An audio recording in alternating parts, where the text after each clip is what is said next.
Let's stop my story and listen to what you've done. I was trying to persuade someone to that Bouncers had a dream. Yeah. So I went on a Neighbours fan forum, and someone on a Neighbours fan forum has got every episode of Neighbours. They dug out Bouncer's dream.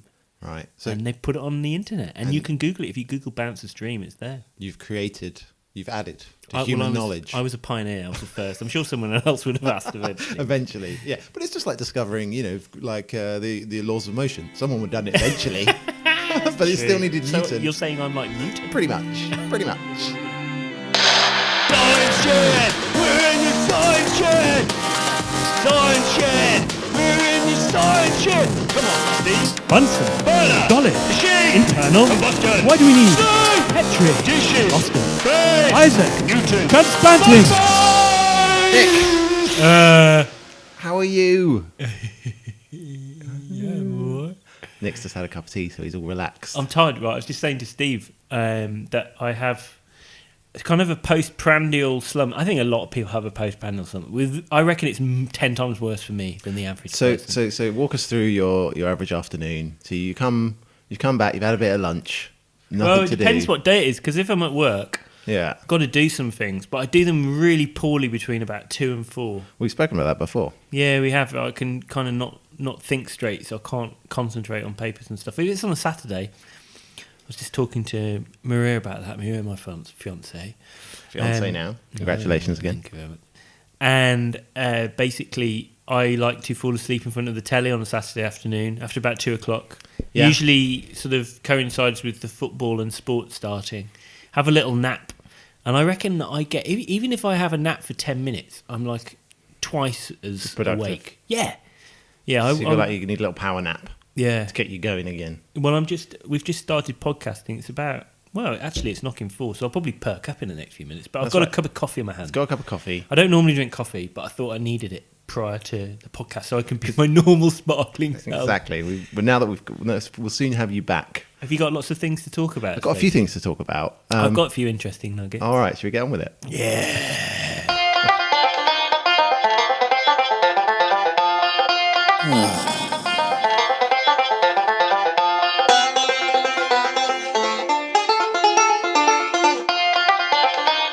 What's annoying? Steve. Nick. Look a little bit stressed. He's just relaxing. Okay. Nick's making me dinner, which is very, very kind of him, but I think we're running a little bit short on time, so he's a bit stressed about it. Yeah, Maria's doing it. Yeah. Maria to the rescue. Thanks, Maria. Got a big lump of beef. I'm pretty excited about some it. Roast potatoes. Yeah, all the good stuff. Yeah, I couldn't get any Yorkshire puddings, but I think we've got some in the freezer. Wicked. We've got horseradish sauce, but I think it's from about 2015. It's not the type of thing you buy very often, is it, horseradish? Got plenty of mustard. All right, well, that'll do. Oh, beef and mustard, good. Days. Oh, you lucky man, making you a roast, Steve. Thanks, Nick. Anyway, so I wanna talk to you about something.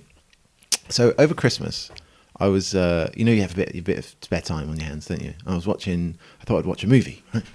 So, like normally when you watch movies, like you must do it as a scientist. You sit there and you'll suspend your disbelief a little bit. Yeah. Right? But like sometimes there's some things that just kind of like they just irk you, and you're just like you cannot have that. I will accept that, but that is too far. Absolutely. I want to talk to you about one that really annoyed me. Right. What was it? It's about thermodynamics. It really annoyed me. Oh no! I don't really understand thermodynamics. Well, you'll get it. So I'm watching Iron Man 3, right?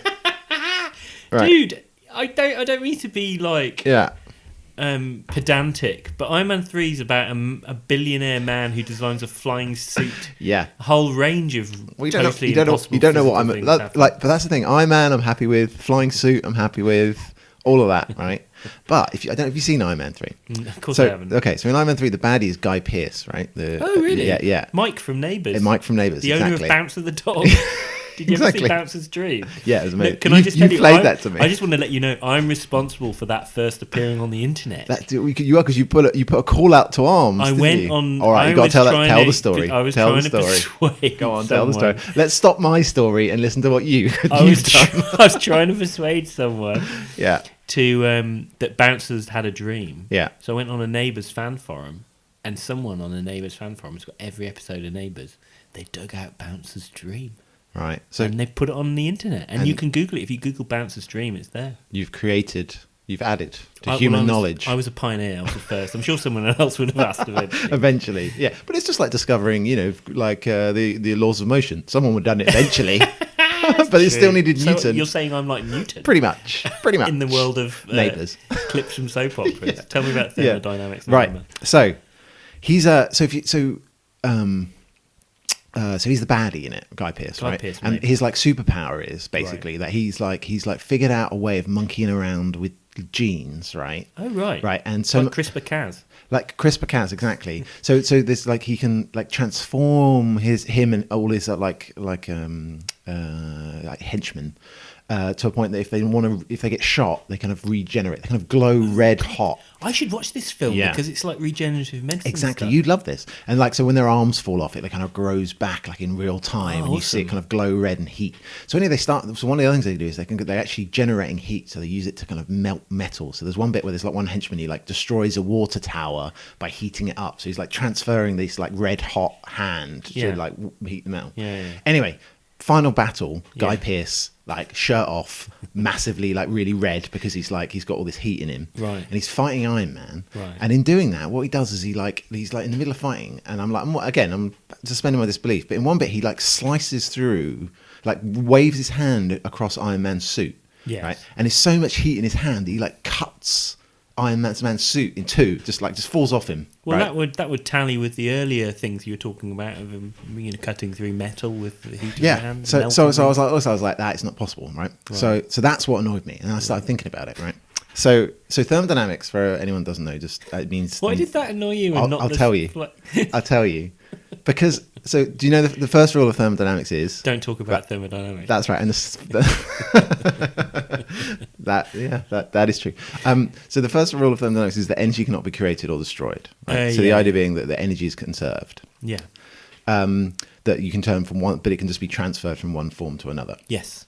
So what he had to do there, I had to so we do this in science every time. Right? We have to create a model. We have to make some assumptions. So this was my. How could it work? Yeah. So I said, okay, is there enough energy in a human to be able to or how much energy would have to be in a human to be able to melt whatever Iron Man's made of? Well, thinking about it, in the Matrix, they used human energy to power all of the machines. They do, didn't they? In little cocoons. But you can do it, right? You know how many, we eat about 2,000 calories. Watts. How many watts does a human? About 150 watts. So it's like a bright light bulb. Yeah. So it's about 2,500 calories a day. That's how much you consume. Yeah. 2.5 and calorie is 4.2 joules. Yeah. And so you can convert that, and then you can work it out. 150 watts. So it's 150 joules per second. Yeah. So that can get a light bulb filament pretty hot, though. Thousands of degrees. You can basically your entire energetic output could probably power a couple of. If it was focused into a tiny bit of a light bulb filament, it can be really hot. So burn your hand. So you could burn your hand. It'd burn your hand. Do you know? Interestingly, so I'm going to get to all the numbers in a minute. I know you're excited about the numbers. Yeah. So Chris Hoy, right, is is the most powerful thing the most powerful human. Right. What's he? His peak watts? output. Right. 2,700 watts. Shit, that's a lot. It is a lot, isn't it? 2,700. That's like a vacuum cleaner. A shit kettle. A shit kettle. Chris Boardman is the most powerful kettle. human being. Yeah. Pretty So power here. though. So it's a bit confusing. So power.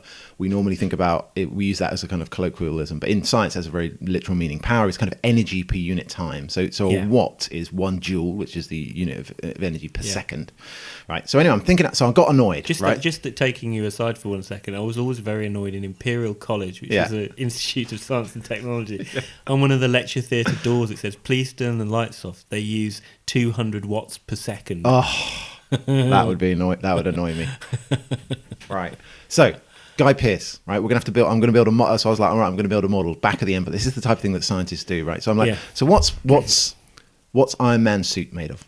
Right. I've got an unobtainium. Right. It's not, right? Adamantium. So I said, okay, let's have a guess. So I said, let's do titanium, right? Okay. So I looked up lightweight, strong. Exactly. That's in bone implants. Actually. Exactly, and they use it also in famously the Blackbird, the spy plane, that's all made of titanium. Very light, very strong. Yeah. Oh, I didn't know that. I thought it was made of aluminium. No. Anyway, so made of titanium. So I looked up what. So then the question is, well, how do you work out how much energy you have to raise the temperature of something? And that in science, that's called the specific heat capacity, right? Yeah, I remember that from school. Yeah. Oh, do I know? I wonder whether I remember. Is water like 420? 4.2 or 4,200. Yeah, it depends on if you have kilocalories or I've got whatever. a weird memory for numbers. Yeah. It's disturbing. I can still remember the number plate of my mum's B-Reg Mini Metro in the mid-80s. It's funny that, isn't it? But like, why is that still in your brain, and your brain doesn't use that piece? Like, I can still remember my childhood friends' phone numbers. They're still in there. Yeah. No problem at all. Weird, useless when I want to remember something useful. We should get a neuroscientist on to explain that to us. We should. That'd be good. Anyway, so titanium has a melting point of 1,668 degrees centigrade. Yeah. Right. So in order to be able to heat up titanium to its melting point, it requires a specific amount of energy per kilogram. So joules. You need to be able to heat up. Skip to the end. Yeah. Anyway, so the specific capacity of titanium is about 500 kilograms per. What's the unit? It's joules per gram per Kelvin, right? So you have to heat up this amount of energy to raise it 1 degree. Right. So Iron Man's suit starts off about 25 degrees. Would you say that? Right, yeah. But then we've got to heat up the titanium to 1,600 degrees. So you just say that's 1,600. Yeah. So we say that. So how much? And so, but how much that would be for so how much is the suit has he got to melt? So I had a look, and I'm guessing about 10 kilos of titanium has got to melt. Right. How much energy? So that is, I did this for you. So we've got a kind of delta T, a change in temperature of about 1,643 degrees. The specific heat capacity is 554. So he has to make. That's 9 million joules. He has 9 million joules. And then I was like, okay, well, there's going to be some inefficiency in a biological process, isn't there? So I looked up the most efficient biological process. Do you know what it is? Off the top of your head? Most efficient biological process. Is it something that could be guessed? Yeah, definitely. Is it an enzymatic reaction? Well, kinda. Is it the ATP synthase? No, it's photosystem 2. So so it's close. Yeah. It's one of the molecules on the membrane of a chloroplast. Exactly. So it's how very ancient enzyme that pretty much has been around for probably several billion years. So I looked up in the literature, found a paper cited 800 times. Efficiency of photosystem 2 is about 40%. Shit, is that all? Yeah, and that's the most efficient thing we found in nature. Crap, isn't it? Yeah, it's pretty crap. All right, so let's get to the right. So actually, it's 9 million. So actually, it's 23 million joules, right? Because of the inefficiency there. If we say it's as efficient as the most efficient biological process. So he could do it in a second if it was 23 million watts. Yeah, that's how much. So how long would it take if he was Chris 5.3 million calories. Boardman or whatever. 5.3 million calories of energy it requires, right? Which is, a Mars bar is about 260 calories, right? So the energy required to split Iron Man in two from Guy Pearce is 20,460 Mars bars, right? Or if Chris Hoy peaks at 2,700 watts, it's 8,260 times more energetic than Chris Hoy. Oh my god! And so how long? Because he could, to generate that amount of energy, how far would he have to cycle? He'd have to be at his peak out. For how long? So it would be the 22 million divided by 200. So it would take him a long time. So it's thousands of. He'd very slowly melt that suit, and that's without taking account cooling process. Because it will definitely cool, right? So it gets more complicated. So because energy can't be created or destroyed, right? So it means that the human body has to be producing energy. So there's no way you could do it. I think there's no way you could do it. You know, I don't want to say the obvious, but I think you may have overthought this, Steve. But no, it's just weird how something's easy. So Iron Man 3... There's plenty more load ridiculous of stuff that goes on in films, probably in that same film. I'll believe there's a bit of technology. So Iron Man's got this little reactor on his chest or whatever, right? I'll believe... I know it's nonsense, but you could pretend, because it doesn't require you to violate thermodynamics. It doesn't. Oh, right. So... But it does really. It doesn't, because you just say, I have a magic piece of technology, right? That generates a load of power. Magic hands? It's not magic. It can't be magic, because you can't magic up energy. You But can't what- magic up 8,000-fold more. But maybe Even if you there's- just burnt maybe the human, but it's not enough energy. Maybe there's some process in the tissues, let's say, Yeah. which allows nuclear fusion to happen to create a very concentrated form of energy, which is somehow dissipated and prevented from damaging the surrounding tissues by some other magical thing. That you don't get nuclear fusion in biology, do you? Yeah, but you might do. Cold fusion, people are talking about for a They long They time. didn't like. There's some you can have. And it. like, if you've got special technology that you don't understand, Yeah. you know, maybe there's nuclear fusion in those bad boys. I mean, Look, stop well, giving them the credit where the credit's due. They messed up with thermodynamics, so they mess with me. You need to get over it.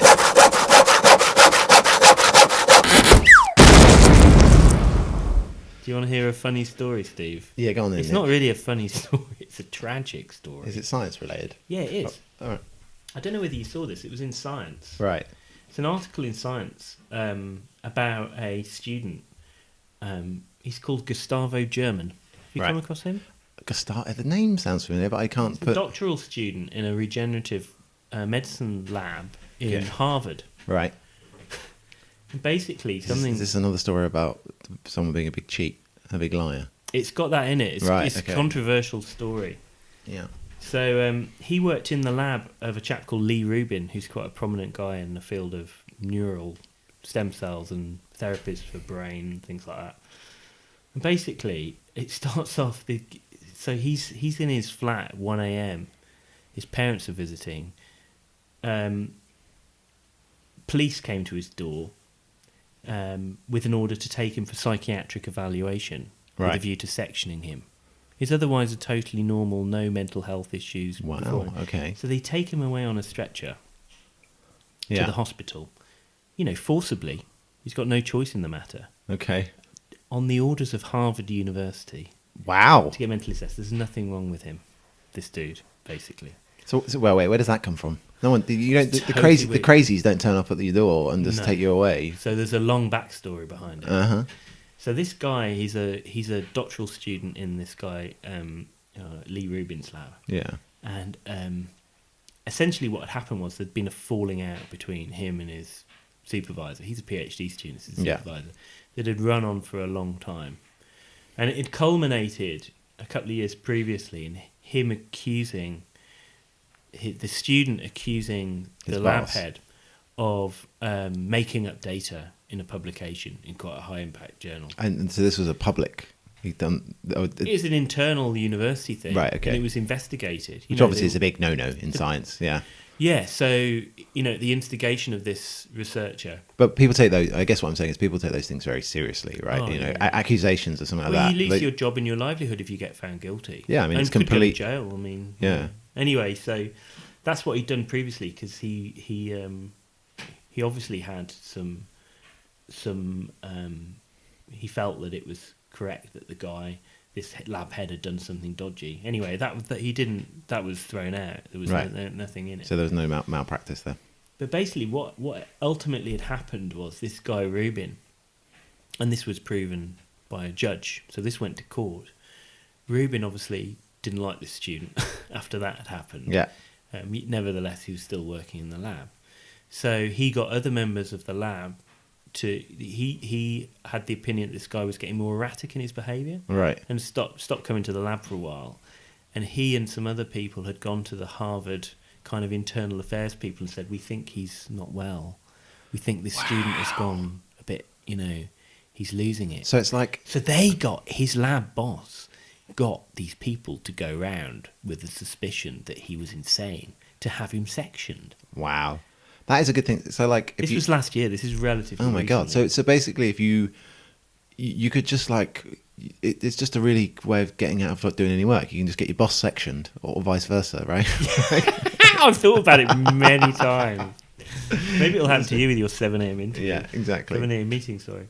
Anyway, so it goes further than that, though. Yeah. So basically, because this had happened, he was obviously cheesed off that this had been reported. Yeah. So he basically took him to court, took his lab boss to court, Right. right? And the judge upheld the complaint. And I've got what was the judge? To me, said? that's totally fair. If my boss tried to have me sectioned, I think that is grounds for. The judge found Rubin, the lab head, was motivated by bias and revenge, not by a legitimate interest in keeping Gustavo German, safe. So he'd done it deliberately. The judge had felt to try and get one over on him, get him sectioned. Anyway, do you know what's happened now? Scientists are so. It depresses me, right? That they think that that's a legitimate way to behave, rather than having a conversation. Like, it's obviously going to be a man as well. It's never going to be a woman, because a woman will just talk to someone like a human being. I don't know. But men, it's totally just, sure but like, that. it's just come in and you could just like rather than have a conversation about someone's work ethic, you try and get them sectioned. Yeah. Anyway, so do you know what the upshot is? Right, go on in. So this guy, Gustavo German, has to be given all facilities in order for him to complete his PhD. So he has to be allowed in the lab. He has to have access to, for instance, the transgenic mouse that he was working on. Right. All of the materials, that has to be provided from him. Do you know what's happened to Lee Rubin? He's got a restraining order. He's restrained from being within 30.30. It's very specific for some reason. 30.5 meters from him. From this. So he has to leave his own lab. He can't be in the lab when the other dude's there. So he has to leave his own lab. So when the other guy decides he wants to come in and do some experiments, he's legally not allowed to be within 30.5 meters of him. I like how specific. I don't know that whether is. that's in a flat circle or a radius. I don't know. Or like a sphere, a yeah. D-dimensional like sphere. 2 floors down or something. Yeah. But yeah, basically that's where it is at the moment. So Lee Rubin is appealing this decision. Well, I think that's probably fair grounds. In the meantime, he can't do his job. He can't. But then I'll just go on holiday. That's what you should do. I don't know what the hell he's going to do. It's obviously It sounds like this guy. Disaster for It sounds like Harvard. this guy needs a holiday. If you're going to try and section your student, you're probably working too much. I don't know. So this article that I'd read it. It was in Science only a couple of days ago. Yeah. And it's written by one of the journalists on an excellent website called Retraction Watch. Oh, I like that. Yeah, I love Retraction Watch. So Retraction Watch just looks for like really, tales of woe from science when things have gone politically up shit creek. So the journalist who's reported this was Alison McCook. So she's got a good scoop here.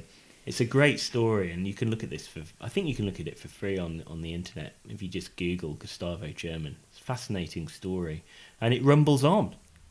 Oh, really? More to come. More to come. We'll look back. We should have an update in another year. Yeah. All right. Oh, well, right. I suppose we better get going to start sectioning people. 7 a.m. tomorrow, Steve. So, Nick, science, back in the game. Oh, sorry. Here I am. So I'm back again. We had someone that came to give a talk in the department. I thought I'd talk to you about. It's quite interesting. Who was It's it? a guy called Ken Suslick. He's American. Suslick. Yeah. Good name. Yeah. So he does research on sonoluminescence and acoustic cavitation. Oh, right. That's quite relevant to some of this. I know. So I thought we'd talk about it. Well, I actually, even though we're recruiting for a PhD student, and that's sort of area at the moment, I know very little about acoustics. That's why you have someone you work with who knows about it. I know about bone and stem cells and biomaterials. He knows about acoustics. Educate me, Steve. Suslick. So one of the machines we use in the lab a lot is called a sonicator. Oh yeah, we got one of them. Yeah, and in fact you use them to make liposomes and things, don't you? Or You can. So if you're working with any particulate suspension, they can clump together very easily. Sonication is a way of ensuring your solution is homogeneous, your colloidal or suspension is homogeneous. So for anyone who doesn't know, it's like a water bath that makes a kind of high pitched noise. Is what it does. And what it's doing is it's injecting sound waves into the water, and what that does is it breaks apart small things. So if you imagine if you had like a clump of something, you could imagine shaking it, but when things get very small, you can't just shake it to disperse the particulates. It's because on a very small scale, if you shake liquid, what breaks things apart is this shear force. So that's one. Like a liquid moving in relation to a solid. So like if you clean stuff off a surface, that's like a shear, right? Yeah. And when you shake up solutions and you've got lumps of stuff in them, the water moving past them will shear stuff off them or break them apart. Yeah. But when you've got things which are really tiny, like nanometers in size, it's absolutely negligible, the shear that happens. Yeah, so if you low shake Reynolds it, it number, doesn't do anything. But I think when you use sonication, you cause shear forces or movements of things liquids and solids relative to each other. And that can do the same job. So it's basically a way of mixing things, or shaking things up. Shaking small things up. Yeah. And so the way it actually works is you take a speaker that oscillates at about 20,000 hertz. That's the typical frequency. So that's like it happens 20,000 times every second. Exactly. And so the human ear can hear up to about, depends upon how old you are, but about 15 to 18,000 hertz, kilohertz. So you can't really hear the frequency but a dog probably could. Yes, so what dog whistle is. Yeah. Or those things. You remember those stingers? Oh, to annoy children. Yeah, they're cool. Yeah. We did that. I went to a thing once, Ig Nobel Prize things at Imperial College, and they tested the audience. They played the noise that one of the stingers makes. So this is a loudspeaker outside a shop if you want to get rid of kids. Yeah. The idea is that only the kids can hear this really annoying high-pitched sound, and your average sort of conservative telegraph reading punter can't hear it, so just walks past. So it gets rid of the kids. It's quite mean, isn't it? If we did that the other way around, I think there was some human right, some violation or something. But anyway, they played it in this thing, and some people could hear it. You can imagine playing. You can imagine playing sound into water, but what they do at a specific frequency. But what it does is it does this process called cavitation in water. So if you imagine you take a propeller and you kind of you submerged a propeller in water and you spin it really quickly, and you did a slow motion movie of it. What you see is at the tips of the propeller, you start to see bubbles forming.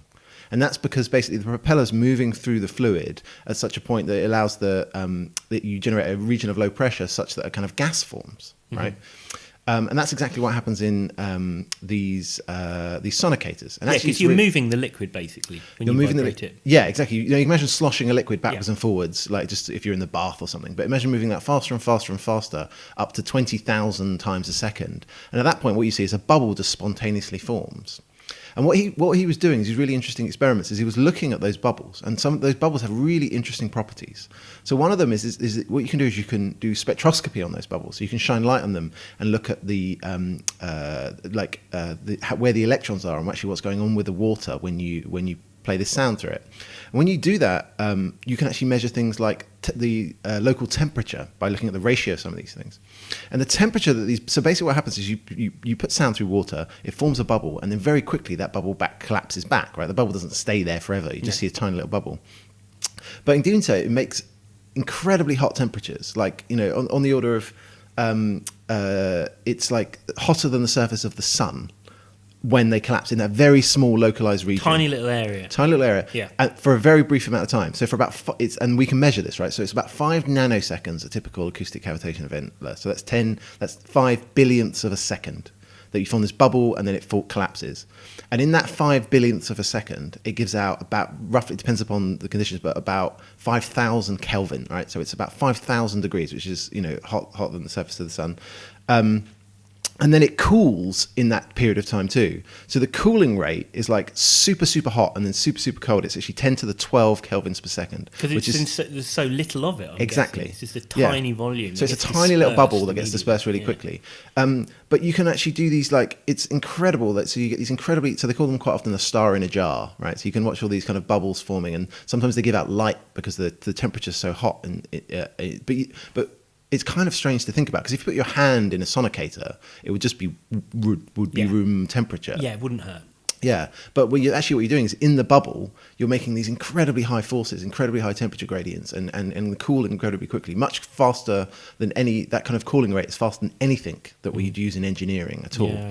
So you think about it, it's just a bath. It's just interesting to think about that we take a bath and we just plug a speaker on the side. But actually, if you go and actually think about what's going on, that you get this incredible different world that's just happening on this tiny scale. So if you were like a tiny little person that was 5 nanometers high walking around, you're just constantly getting fried if you were in a sonicator. It would be I suppose it would be like an electric shock or something. It would just be incredibly hot for a short period of time. Yeah, weird. It's kind of weird to think about, isn't it? It'd be constant, prickly heat or something. What it would be. I mean, those bubbles. There's a lot of applications of them as well. You can do things. So you can use bubbles to image stuff. Yeah. So there's diagnostic use of bubbles. So you inject them into the bloodstream, and you can image where blood vessels are, because you can use ultrasound. When you measure you can look at a a baby in the womb with ultrasound. You can use that to image bubbles as well, because they're basically contrast agents. They allow you to because see...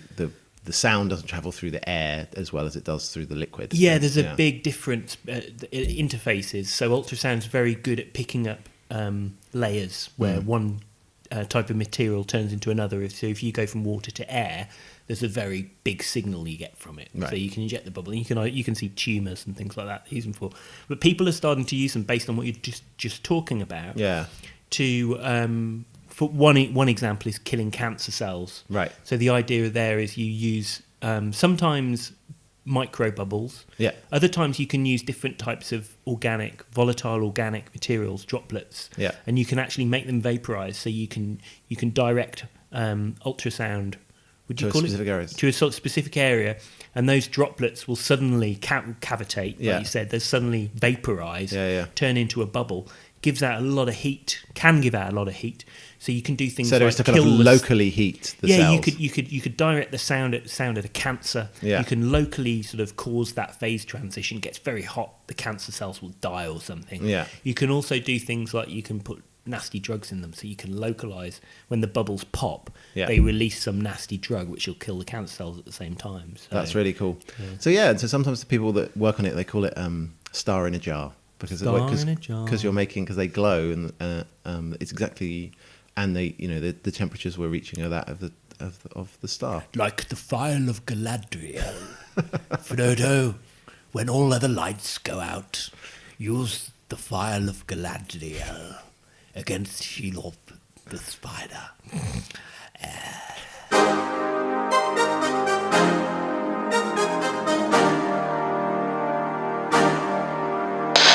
Science-Shed! We're in the Science-Shed! Science-Shed!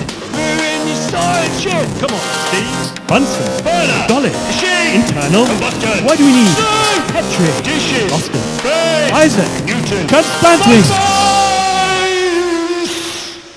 Nick, we've come to the end. Oh, I really hate this time of podcast. Do you know, like, when I listen to the Science-Shed, and sometimes this is what happens, listeners, is that sometimes Nick produces the podcast and sometimes I edit it together. Much better when I do. When Nick does it, it's obviously much better. But when he's doing it, I'm almost a bit anxious when he's going to play that final music, because I'm just like, is this going to be the end, or are we going to get some more? Oh, well, that's good though, because it's exciting. Yeah, and that music will have just played for the people listening to it now, and I feel sorry for them. Oh, I'm very sorry for them as well. Yeah, well, but, we'll be back in 2 weeks, so it doesn't matter. That's right. And if they've got if they want to contact us in any way, they can do it over Twitter, can't they? Yeah, they can contact me at the Evans Lab. And I'm Steve the Chemist. So we're also now on YouTube. We've got a YouTube channel, which is basically just me uploading the podcast. There's a few of me doing some kind of non-nude dancing in my pants. We should do that and just upload that. And I think what we're going to try and do in the future is maybe record us doing the podcast, so you can literally see Nick, like you can see Nick's face and my face. I don't think they want to see that. Oh well, we can try it. Anyway, till next time, guys. Bye bye.